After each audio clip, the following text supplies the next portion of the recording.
Hello everyone, this is my 1 month inpatient update. So I thought I'd let you know how things have been going since my last video. I had a really tough time with the small amount of leave I was getting, which isn't much. It's just an hour in the hospital cafe at the moment. And has to be in a wheelchair still. And unfortunately there were some errors in communication and some other problems, which meant that over the weekend I couldn't go, and I got very frustrated and very distressed by it all. Couldn't logically understand it, but somehow managed to pull myself round for the MDT and really try and get my point across logically and calmly, importantly. So I was so worried I was just going to get emotional and upset. I'm sorry, that was the bathroom fan just turning off. It takes ages to go off. And I will try and speak a bit louder. I'm sorry, people have mentioned about my voice being quiet before. It's a combination of things. I still struggle a bit with my chest, and I try and keep it down for other patients and staff.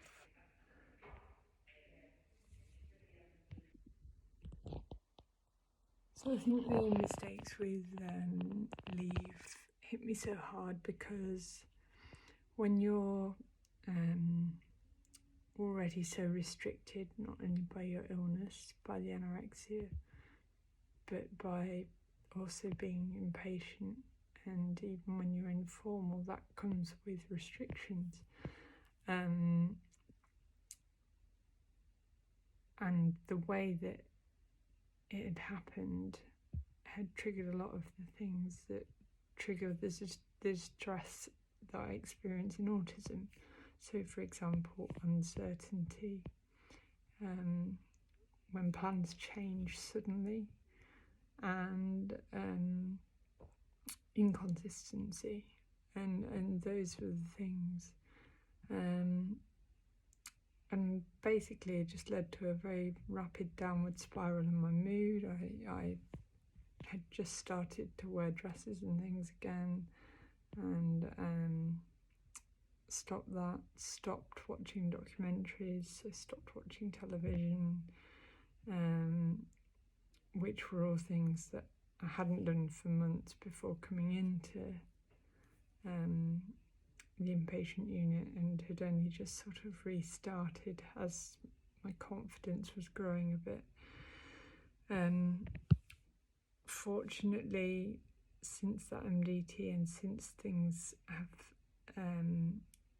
hopefully fully been resolved now, I felt calmer.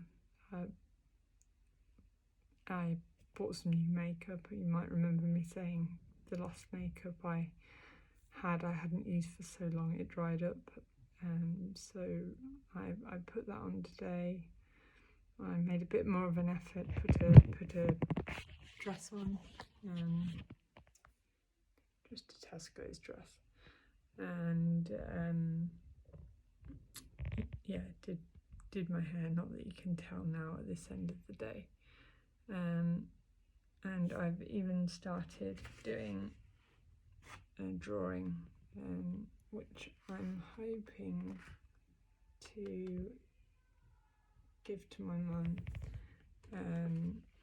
for her birthday next week, which, as long as I can remain physically well, I will be getting overnight leave for, and I'm so excited about that, because I've not been home yet at all, and I just can't wait to see Mum, to see the dogs, and just have that bit of freedom. And I guess the other good news is I don't like mentioning numbers, so I'm not going to mention numbers. But as I've posted on my Instagram account, the measurements are finally going in the right direction. And as they are doing, I am getting closer to my original target that I had in my head in terms of discharge date, as opposed to further away, which was what was happening at the start when progress was going in the opposite direction. I'm managing more in terms of my meal plan and the variety of foods. Many of the foods on the meal plan I've never eaten in my life, so it's challenging in many ways, not just in terms of size and volume. Still having quite a few problems with my gut, which isn't abnormal in anorexia, but I am getting support still from gastro with that and trying some new medication. I did ask if we could take some away because it does feel like I'm on a lot of medication now. Another thing that I've developed, that despite having worked in healthcare for 11-12 years, I've never had dermatitis, and I've started to develop, it's difficult to see on camera, but very dry, cracked skin on my knuckles, and it's even bleeding at times. So started on a moisturiser for that. Just have to hope it doesn't become infected, because of course I'm on immunosuppressants for arthritis. I'm just a walking ailment, really. And immunosuppressants lower your immune system and make you more prone to illness.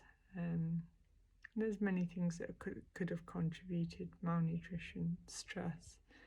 These rooms are very dry and warm, quite often from the radiators.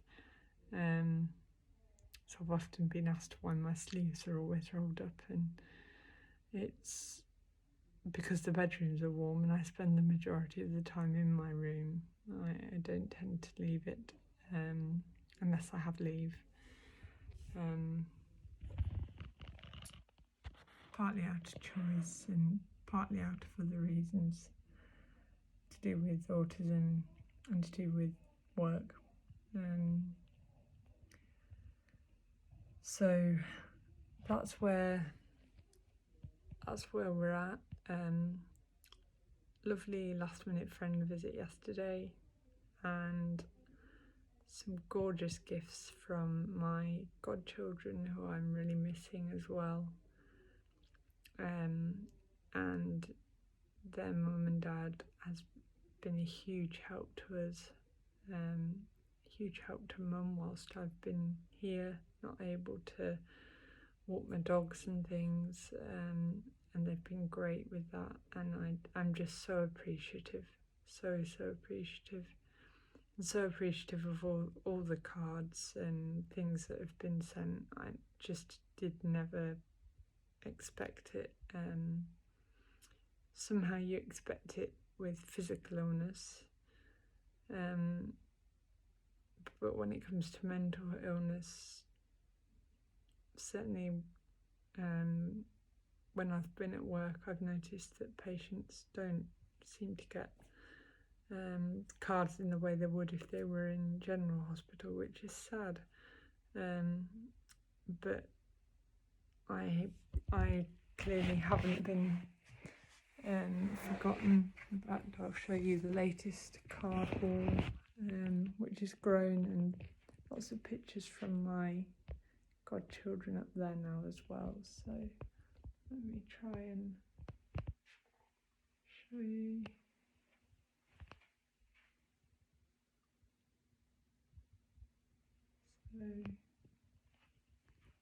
yeah, it just makes me much happier, gives me a lift. A lot of them are from my mum, to be fair, but she just sends me funny ones, which keep me going, often help me laugh at the eating disorder, which sometimes you need. You can end up taking it too seriously. Anyway, tomorrow is going to be hard. I've got my CPA and I have not experienced that on the other side before, so let's see how that goes, and I'll update probably at some point after that. Can't guarantee I'll have made the same effort in terms of appearance, but I am trying. I'm trying to get the old me back, and that's the purpose. So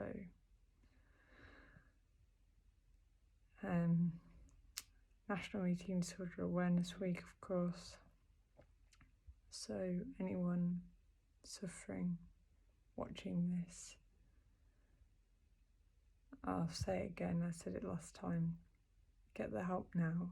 Don't wait for it to get to this stage, because it is such a long climb back and life is too short. So that's my message that I'll end with.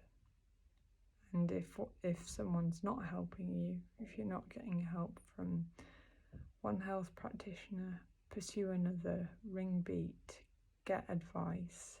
Don't give up. Don't give up just because somebody doesn't understand eating disorders. You deserve help. See you soon.